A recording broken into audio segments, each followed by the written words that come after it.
So we'll start the session with Dr. Evans.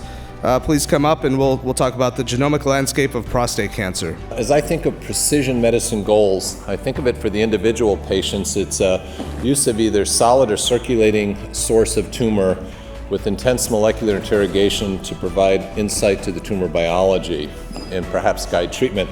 So I'm going to take a sort of a little bit of a deeper dive into a specific example of how we have to start thinking about deploying that information, getting it into the lab, understanding what some of these things are doing, and then moving on to understand how that impacts our patient care. It's great pleasure to welcome up Siddharth Mukherjee. He's going to give us a talk and shed light on just all of your experience as an oncologist, an author, a writer, a scientist. Please come up. We are coming at the end of a spectacular and incredibly important moment in terms of cancer genomics, understanding the genetic aberrations in the cancer cell. We look at overall survival. On the left is overall survival using histology.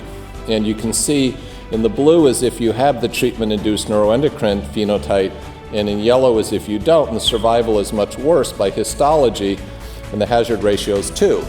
And what we see here in a simple network analysis is that the proteins that are altered in these prostate cells are all physically and functionally related to the androgen receptor. So the androgen receptor itself gets changed, but so does a lot of the co-activators and cooperating transcription factors that work with the androgen receptor. If you have a lineage-specific antigen and you don't need to have that lineage alive, you can open full attack on that lineage-specific antigen without bothering to, you can combine drug therapy, ADC and CAR-T against it.